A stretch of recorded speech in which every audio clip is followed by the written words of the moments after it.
একটা সময় ছিল যখন রেজাল্ট খারাপ হতো আর সবাই বলতো তোর দ্বারা কিছুই হবে না। শিক্ষক, বন্ধু, এমনকি কাছের মানুষরাও মুখ ফিরিয়ে নিয়েছিল। নিজেকে নিয়ে ঘৃণা লাগতো, মনে হতো জীবনটা বুঝি এখানেই শেষ।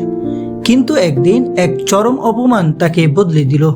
সে ঠিক করলো, আর না, এই জীবন আমি বদলাবো, নিজের জন্য না হোক মা বাবার জন্য, যারা এখনো বিশ্বাস করে আমার ছেলে একদিন কিছু একটা করবেই। তারপর শুরু হলো যুদ্ধ।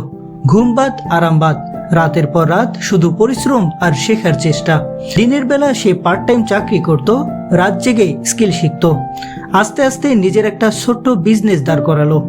আজ সে একজন সফল উদ্যোক্তা। তার বাবা এখন তার দোকানে বসে গর্ব করে বলেন, আমার ছেলে নিজের হাতে সব গড়েছে।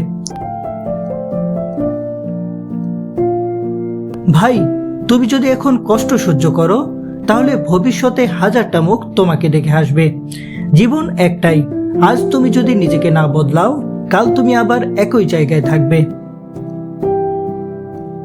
তুমি পারবে, হ্যাঁ তুমি পারবেই, কারণ আল্লাহ সেই রকম কষ্ট কাউকে দেন না যার ভেতরে তা সহ্য করার শক্তি নেই। ধন্যবাদ।